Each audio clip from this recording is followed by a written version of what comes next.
जिनसे हमर जिनसे हारा तालकंद जिनसे हमर जिनसे हारा जाजबन पुनद हर जिनसे बाहम जिनसे परबास कबूतर बाज बाबास जागो बाजागा कुनन आवाजोहा बुलबुला परवाजोहा কবুতর কবুতরের ঝাঁকে ওড়ে, কাক কাকের ঝাঁকে ওড়ে।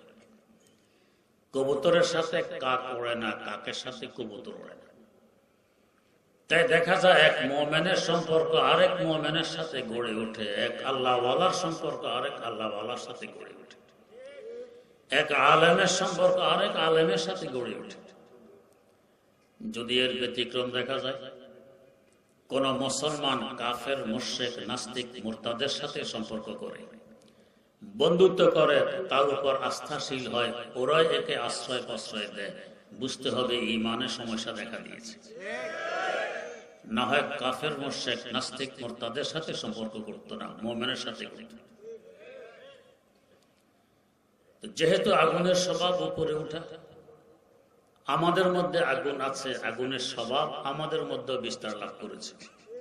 আমরাও চাই উপরে থাকি, যার নাম অহংকার অহমিকা, মৌলিক রোগ। চিকিৎসা হয় উল্টা বস্তু দিয়ে, যেমন হাদিস শরীফে আছে আবরিদুল হুম্মা বিল মাইল বারিদ, জ্বরকে ঠান্ডা পানি দিয়ে ঠান্ডা করো। জ্বর উঠলে দেহ গরম হয়, মাথায় পানি ডালো, গামছা কিংবা টাওয়াল ভিজিয়ে দেহ মুছে দাও। জ্বর যদি 105, 6, 7 ডিগ্রি পর্যন্ত ওঠে, বরফ দিয়ে ঢেকে রাখো। উল্টা বস্তু দিয়ে চিকিৎসা। আগুন থাকার কারণে প্রভাব বিস্তার লাভ করেছে, আমরা তাই উপরে থাকি। আল্লাহ পাকের চিকিৎসার জন্য উল্টা বস্তু দিলেন নামাজ। ওয়া আকিমুস সালাহ, নামাজ কায়েমের মাধ্যমে অহংকার অহমিকার চিকিৎসা হয়। নামাজ নামাজি বান্দাকে নিচের দিকে নামায়। রুহু ওয়া নুমিনু বিহি ওয়া নাতাওয়াক্কালু আলাইহি ওয়া নাউযু বিল্লাহি মিন শুরুরি আনফুসিনা ওয়া মিন সাইয়্যাতি আ'মালিনা মান ইয়াহদিহিল্লাহু ফালা মুদিল্লা লাহু ওয়া মান ইউদ্লিলহু ফালা হাদিয়া লাহু ونشهد أن لا إله إلا الله وحده لا شريك له ونشهد أن سيدنا ونبينا ومولانا محمدا عبده ورسوله أرسله بالحق بشيرا ونذيرا وداعيا إلى الله بإذنه وسراجا منيرا صلى الله تعالى عليه وعلى آله وأصحابه وسلم تسليما كثيرا كثيرا أما بعد فأعوذ بالله من الشيطان الرجيم بسم الله الرحمن الرحيم وأقيموا الصلاة وآتوا الزكاة وعن ابن عمر رضي الله تعالى عنهما قال قال رسول الله صلى الله عليه وسلم بني الإسلام على 5: شهادة الله إله إلا الله وأن محمد رسول الله وإقام الصلاة وإيتاء الزكاة والحج وصوم رمضان رواه البخاري اللهم صل على سيدنا محمد وعلى آل سيدنا محمد كما صليت على سيدنا إبراهيم وعلى آل سيدنا إبراهيم إنك حميد مجيد আল্লাহুম্মা বারিক আলা সাইয়্যিদিনা মুহাম্মাদিন ওয়া আলা আলি সাইয়্যিদিনা মুহাম্মাদ কামা বারাকতা আলা সাইয়্যিদিনা ইব্রাহিম ওয়া আলা আলি সাইয়্যিদিনা ইব্রাহিম ইন্নাকা হামিদুম মাজিদ।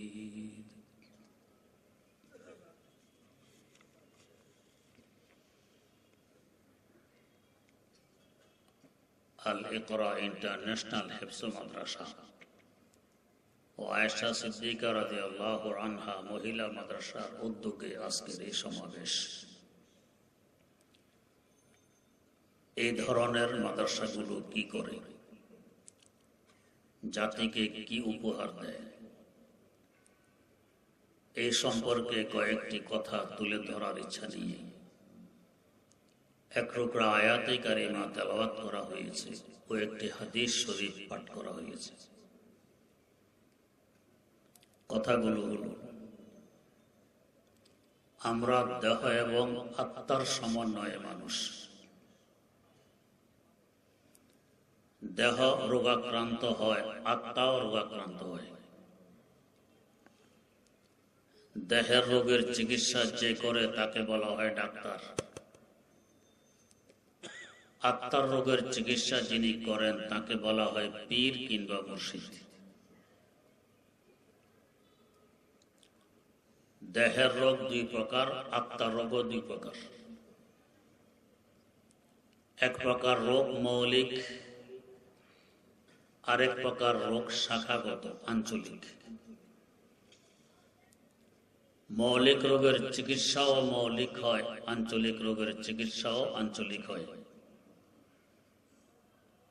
মৌলিক রোগের চিকিৎসা না করে আঞ্চলিক রোগের চিকিৎসা করলে সাময়িক উপকৃত হওয়া যায়, স্থায়ী চিকিৎসা হয় না। মৌলিক রোগের চিকিৎসা করলে এর মাধ্যমে অসংখ্য আঞ্চলিক রোগেরও চিকিৎসা হয়ে যায়। যেমন দেহের একটি মৌলিক রোগ ডায়াবেটিস। এই রোগ যখন দেখা দেয়, চোখের জ্যোতি নষ্ট হয়, দাঁত নষ্ট হয়, কিডনি নষ্ট হয়, যৌন শক্তি নষ্ট হয়, দৈহিক শক্তি নষ্ট হয়, দেহের ওজন কমে যায়, ইত্যাদি ইত্যাদি অসংখ্য শাখাগত রোগ দেখা দেয়। কেউ যদি ডায়াবেটিসের চিকিৎসা না করে, চোখের চিকিৎসা করে, সাময়িক উপকৃত হওয়া যায়, স্থায়ী চিকিৎসা হবে না। কেননা যে মৌলিক রোগ ডায়াবেটিসের কারণে চোখ নষ্ট হয়েছিল, ওই রোগ তো এখনো রয়ে গেছে।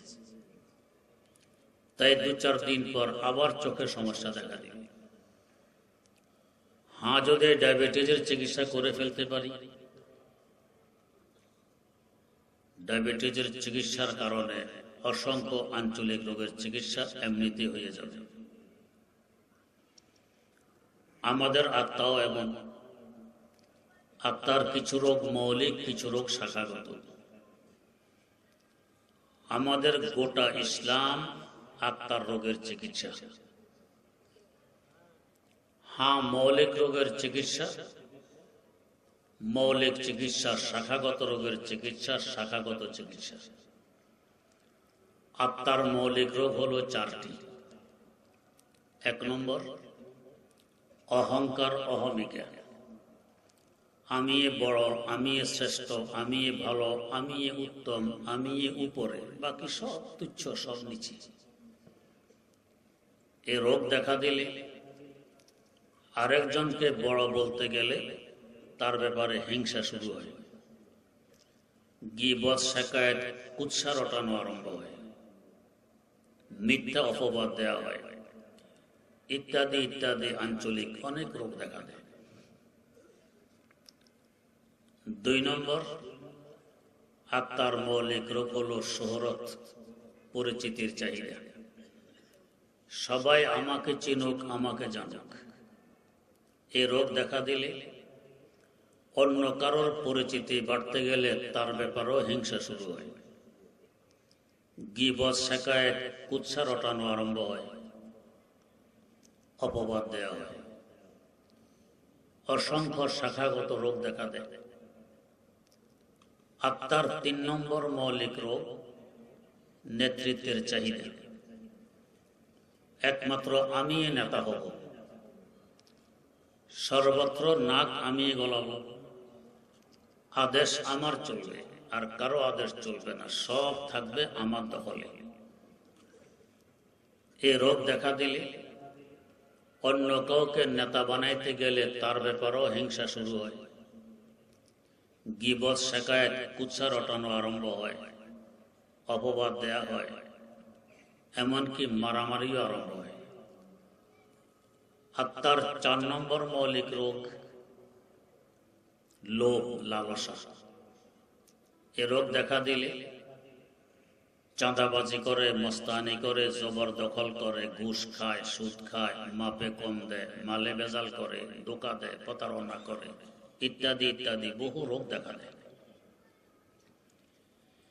এই 4টি রোগ সৃষ্টি হওয়ার কারণও 4টি। সে কারণ হলো আল্লাহ পাক মৌলিকভাবে আমাদেরকে 4টি উপাদান দিয়ে সৃষ্টি করেছেন। এই উপাদানগুলো যথাক্রমে আগুন, বাতাস, পানি ও মাটি। এই 4 বস্তুর 4টি বৈশিষ্ট্য আছে। ওই বৈশিষ্ট্যগুলো আমাদের মধ্যে প্রভাব বিস্তার করে বিধায় 4টি রোগ সৃষ্টি হয়। যেমন আমাদের মধ্যে আগুন আছে, তাই তো শ্বাস নিঃশ্বাস গরম, প্রস্রাব গরম, রক্ত গরম, মেজাজও থাকে গরম। আগুনের স্বভাব কি? আগুনের স্বভাব হলো তাড়াল্লি, উপরের দিকে উঠা, নিচে নামতে চায় না। আপনি যদি একটি বাতি জ্বালান, বাতির পিতা থেকে, রেশা থেকে আগুন যদি উপরের দিকে 5 ইঞ্চি লম্বা হয়ে জ্বলে, বাতিকে উপর করলে নিচের দিকে 5 ইঞ্চি লম্বা হবে, উল্টো উপরের দিকে উঠবে। এর রহস্য হল আগুনের দেশ উপরে। আমরা যেখানে বসবাস করছি একে বলা হয় কুররায়ে আরদ, মাটির দেশ। এর বাইরে কুররায়ে হাওয়া, বাতাসের দেশ। এর বাইরে কুররায়ে জামহারির, ঠান্ডার দেশ। এর বাইরের উপরে হলো কুররায়ে নার, আগুনের দেশ। যেহেতু আগুন উপরে, তাই এই আগুনও চায় আমিও উপরে গিয়ে আমার স্বজাতির সাথে মিলিত হই। এটাই স্বাভাবিক। সবাই নিজ নিজ জাতির সাথে মিলিত হতে চায়।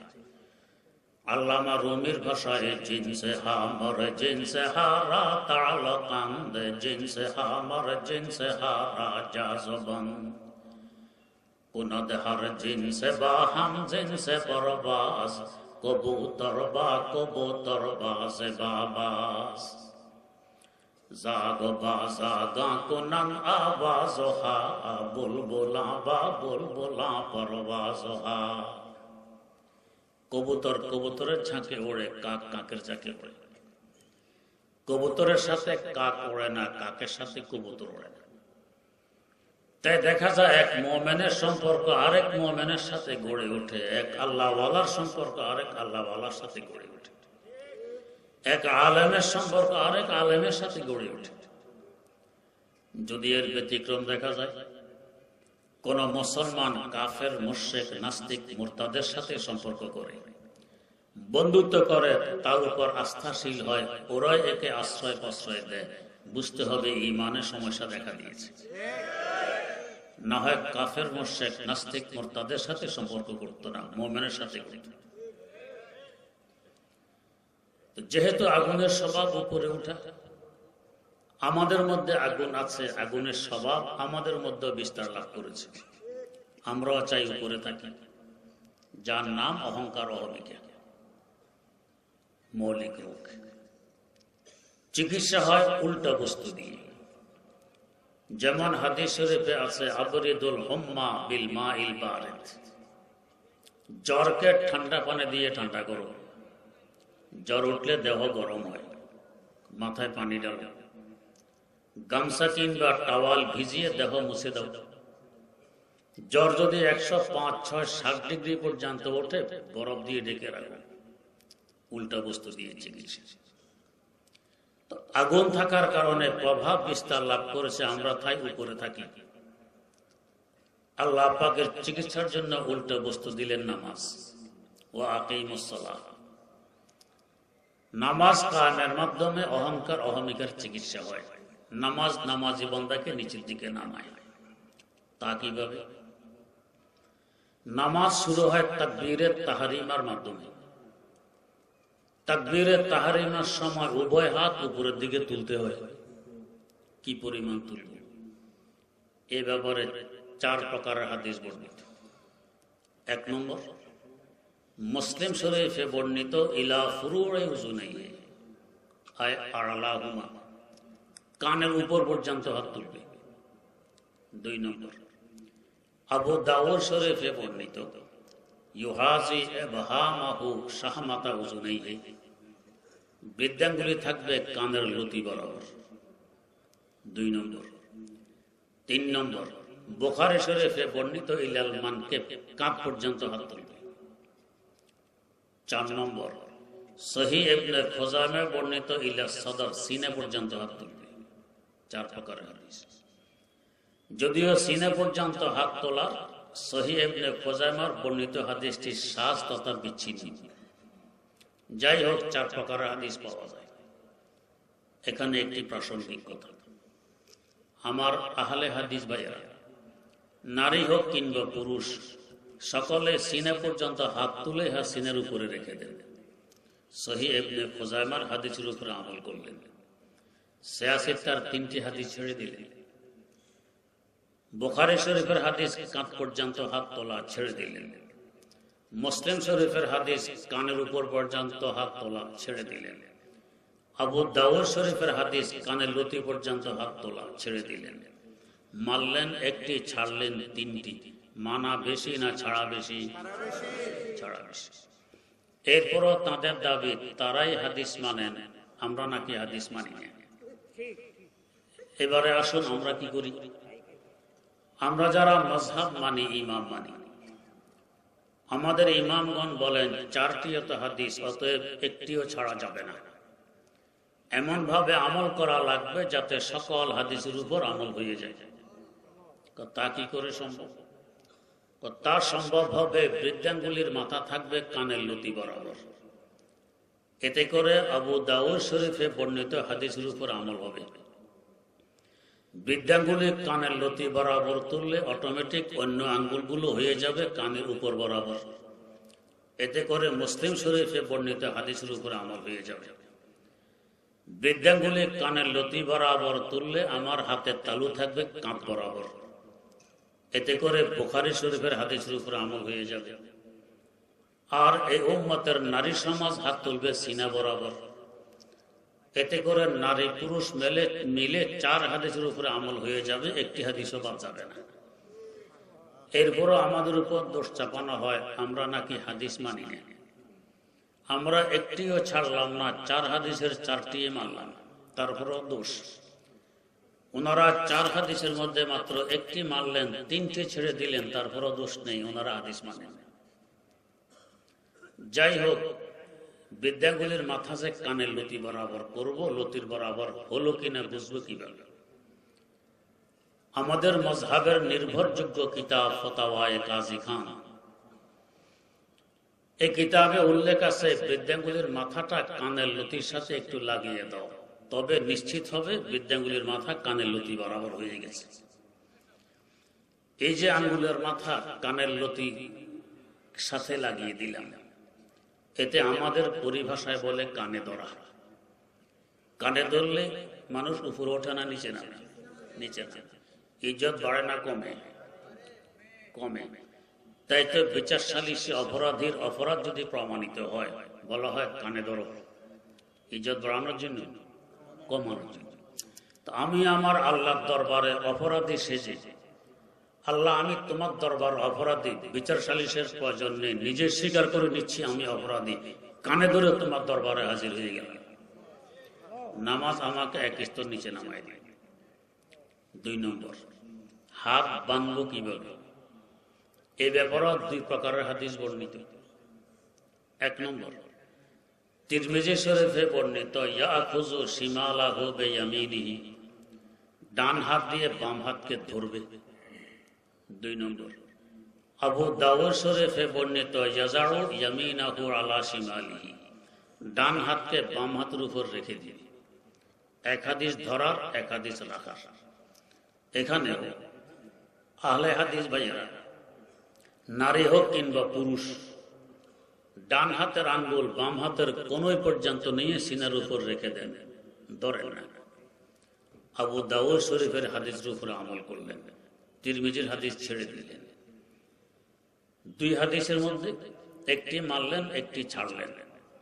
অর্ধেক মানা হলো, অর্ধেক ছাড়া হলো। আমরা যারা মাযহাব মানি, ইমাম মানি, শারহে মনিয়া নামক কিতাব খুলে দেখুন, আমাদের ইমামগণ বলেন উভয়টি তো হাদিস, একটিও ছাড়া যাবে না। এমন ভাবে আমল করা লাগবে যাতে উভয় হাদিসের উপর আমল হয়ে যায়। তা কি করে সম্ভব? তা সম্ভব হবে কনিষ্ঠ এবং বৃদ্ধাঙ্গুল দিয়ে বাম হাতকে ধরো। এতে করে তিরমিজি শরীফে যে ধরার হাদিস বর্ণিত, এর উপর আমল হবে। অনামিকা মধ্যমা তর্জনী বাম হাতের পিঠের উপর রেখে দাও। এতে করে আবু দাউদ শরীফে যা রাখার হাদিস, এর উপর আমল হবে। একসাথে উভয় হাদিসের উপর আমল হয়ে যাবে, একটিও বাঁচাবে না। তারপরও আমাদের উপর দোষ চাপানো হয় আমরা নাকি হাদিস মানি না। ওনারা অর্ধেক মানলেন, অর্ধেক ছাড়লেন, তারপরও দাবি ওনারাই হাদিস মানেন, নাম রাখা হয় আহলে হাদিস। যাই হোক, এই যে হাত ধরলাম, একে আমাদের পরিভাষায় বলা হয় হ্যান্ড কাপ লাগানো। পুলিশ আসামি ধরে হ্যান্ড কাপ লাগায়, ইজ্জত বাড়ানোর জন্য না কমানোর জন্য? তাই তো পুলিশকে পয়সা টয়সা দিয়েও চেষ্টা করা হয় হ্যান্ড কাপ যাতে না লাগানো হয়। আমি আমার আল্লাহর দরবারে আসামি সেজে হ্যান্ডকাপ লাগাই উপস্থিত হয়ে গেলাম। আল্লাহ, আমি তোমার দরবারের আসামি, হ্যান্ডকাপ লাগানোর পুলিশের প্রয়োজন হবে না, আমি লাগাই দিয়েছি। নামাজ আমাকে আরেক স্তর নিচে নামাই দিই। 3 নম্বর, হাত রাখবো কোথায়? এখানে আহলে হাদিস ভাইয়েরা, নারী হোক কিংবা পুরুষ, হাত রাখেন সিনার উপরে। সহিহ ইবনে খুজামায় বর্ণিত একটি হাদিস এর উপরে আমল করতেছেন। আমরা যারা হানাফি মাযহাবের, আমরা রাখি নাভির নিচে। কেন? ইমাম বুখারী রাহিমাহুল্লাহু তাআলার উস্তাদ ইমাম আবু বকর ইবনে আবি শায়বা রাহিমাহুল্লাহ, তার সংকলিত একটি হাদিসের কিতাব আল মুসান্নাফ 25 খণ্ডে ছেপেছে। 27,000-এরও অধিক হাদিস এই কিতাবে বর্ণিত। এই কিতাবে একাধিক সাহাবী থেকে সহি সনদে, সহি সূত্রে হাদিস বর্ণিত যে নামাজে হাত রাখবে নাভির নিচে। এই সাহাবীদের মধ্যে দ্বিতীয় খলিফা ফারুক আজম হযরত ওমর রাদিয়াল্লাহু তাআলা আনহু আছেন। মুহাদ্দিস সাহাবী হযরত আবু হুরায়রা রাদিয়াল্লাহু তাআলা আনহু আছেন। ফকিহ ও মুফতি সাহাবী হযরত আব্দুল্লাহ ইবনে ওমর রাদিয়াল্লাহু আনহুমাও আছেন। চতুর্থ খলিফা আলী মুর্তাজা রাদিয়াল্লাহু তাআলা আনহু আছেন। এমনকি আলী মুর্তাজা রাদিয়াল্লাহু তাআলা আনহু থেকে বর্ণিত ওয়াজরুল আকুফে আলাল আকুফে তাহাতা সুররাত মিনাস সুন্নাহ, ডান হাতকে বাম হাতের উপর রেখে নাভির নিচে বাঁধা হলো নবীর তরিকা। এই সহি সনদে, সহি সূত্রে হাদিস বর্ণিত বিদায় আমরা নাভির নিচে বাঁধি। এবারে আসুন, সিনার উপরে হাত বাঁধলে বিনয়ী বেশি প্রকাশ হয় না জড়সড় হয়ে নাভির নিচে হাত রাখলে নম্রতা ও বিনয়ী বেশি প্রকাশ হয়? নাভির নিচে। কেউ যখন বাহাদুরি দেখাইতে যায় তো সিনার উপরে হাত বাঁধে, আয় পারবি আমার সাথে। আমরা জড়স হয়ে নাভির নিচে হাত রাখলাম, নামাজ আমাকে আরেক স্তর নিচে নামাই দিই। 4 নম্বর, দাঁড়াবো কিভাবে? এখনো আহলে হাদিস ভাইয়ারা দুই পা দুদিকে ছড়াইয়া দাঁড়ায়। আমাদের দেশীয় ভাষা বলে চেগাইয়া দাঁড়ায়। এই এলাকায় কি বলে? চেগাইয়া দাঁড়ায়। আর আমরা দুই পায়ের মধ্যখানে 4 আঙ্গুল ফাঁকা রেখে দাঁড়াই। যদি কারো দেখো আরো মোটা হয়, আরো ফাঁকা রাখাও না জায়েজ নয়, বাকি চেগানো নেই। যদি আহলে হাদিস ভাই আপনাদের মসজিদে ঢুকতে পারে, এক সফে যদি 50 জন মুসল্লি দাঁড়াইতে পারে, 25 জন ঢুকতে পারলে মাশাআল্লাহ চেগাইয়া 1 সফ দখল, বাকি 25 জন দ্বারা জায়গা হয় না। যদি দুই পাশে 2 জন হানাফি দাঁড়াইতে পারে, তো ওনারা চেগাইয়া হানফিদের পায়ের সাথে পা লাগাইয়া দেয়। হানফি বেচারা পায়ে পরিষ্কার থাকতে চায়, গিন লাগে তো পায়ে একটু খিঁচাই আনে। হানফি যত খিঁচায় সে তত চেগায়। এই খিঁচতে খিঁচতে খিঁচা শেষ, চেগাইতে চেগাইতে চেগানি শেষ। আর এবারে দেখলাম আরেক আশ্চর্য অবস্থা। আমার পাশে এক আহলে হাদিস দাঁড়াইয়া চেগাইলেন, আমি একটু খিঁচলাম। এরপর দেখি যে হে আর চেগায় না। কিন্তু ব্যাপার কি, আহলে হাদিস তো চেগায় না কেন? পরে দেখি যে তার গায়ে যে আরবি জুব্বার গের কম, এটা চেগাইতে দিতে পারতেছে, জুব্বার কারণে চেগাইতে পারতেছে। আল্লাহর কুদরত তোমার চেগানি বন্ধ করে গেছে। আমি নিরাপদে নামাজ পড়তে পারতেছি, হে খিসা লাগে না, হে চেগাইতে পারতেছে। এইভাবে চেগায়া দাঁড়ানো কোথাও কোনো হাদিসে বর্ণিত নেই, নিজের মন গড়া একটি আমল। আচ্ছা এবারে আসুন, দুই পায়ের মধ্যখানে ফাঁকা কম রেখে দাঁড়াইলে বিনয় বেশি প্রকাশ হয় না চেগাইলে বিনয় বেশি প্রকাশ হয়? আপনার একজন ওস্তাদের সামনে চেগানো সাহস পাবেন? বুকে হাত বেঁধে চেগাইয়া দাঁড়াইলে ওস্তাদ কি ভাববে? কোন বেয়াদবকে পড়াইলাম আমার সামনে চেগায়, কেমন? তো যেখানে ওস্তাদের সামনে চেগানোর সাহস নেই, আল্লাহর সামনে কোন সাহসে চেগাইলেন? আরো মসজিদে রুখে, এটা তামাশা না নামাজ। যাই হোক, তো দুই পায়ের মধ্যখানে কম ফাঁকা রেখে জড়সড় হয়ে দাঁড়াইলাম, নামাজ আমাকে আরেক স্তর নিচে নামাই দিল। 5 নম্বর, রুকুতে গেলাম, আরো নিচে নামাইল। 6 নম্বর, সেজদা দিলাম, আরো নিচে নামাইল। এর নিচে নামা তো আর আমার পক্ষে সম্ভব নয়। যেখানে মানুষ পা রাখে সেখানে আমি মাথা রেখে দিলাম। এতক্ষণে আমার আত্মার অহংকার অহমিকার চিকিৎসা হয়ে গেছে। নিচে নামাইতে নামাইতে আমার আত্মার অহংকারের চিকিৎসা হয়ে গেছে। এই নিরহংকার বিশুদ্ধ আত্মা দিয়ে আল্লাহকে সেজদা দিলে এই সেজদার এখন দাম কত? সাজদাতুন ওয়াহিদাতুন খায়রুম মিনাদ দুনিয়া ওয়া মা ফিহা। একটি সেজদা গোটা দুনিয়া এবং দুনিয়াতে যা কিছু আছে এর থেকে কোটি কোটি গুণ বেশি দাম। এই দামি সেজদাটা জমিনে পড়ে থাকবে, এটা কি সম্ভব? আমরা তো বাহ্যিক দৃষ্টিতে দেখি মুসল্লির মাথা মাটিতে পড়ে আছে। যাদের দিব্য চক্ষু আছে তারা দেখেন এই সময়ে মুসল্লির মাথাটা কোথায় থাকে। এদের মধ্যে অন্যতম আরিফ বিল্লাহ আল্লামা জালালউদ্দিন রুমি রহমতুল্লাহ আলাইহি, তিনি মুসনাদে শরীফে লিখতেছেন, বাজাহির সাজদাগাহ সে জমি বুদ বাবাতন সাজদা বর আরশে বরিবুদ বাবাতন মসজিদ আরশে বরিবুদ। বান্দা, বাহ্যিক দৃষ্টিতে যদিও দেখা যায় তোমার মাথা মাটিতে পড়ে আছে, বিশুদ্ধ আত্মা নিয়ে মাওলাকে সেজদা দিয়েছ, তোমার মাথা এখন মাটিতে থাকে না। মাওলা তার মহব্বতের আকর্ষণ দিয়ে টেনে তোমার মাথাকে আরশে মাওলায় তুলে নিয়ে যাবে, সেখানে নিয়ে তার কুদরতি কদমে ঠেকাইয়া দেন। তবে তো সেজদার এত দাম। আমার অহংকার অহমিকার চিকিৎসা নামাজ করে, মৌলিক রোগের চিকিৎসা। তার নামাজ একটি মৌলিক বিধান, ইসলামের স্তম্ভ। না হয় ফরজ তো ইসলামে আরো আছে। 17 টাকা ফরজ, সত্য কথা বলা ফরজ, পর্দা করা ফরজ, ওগুলো স্তম্ভ নয়। শাখাগত রোগের চিকিৎসা করে, নামাজ মৌলিক রোগের চিকিৎসা করে, তো এটা স্তম্ভ।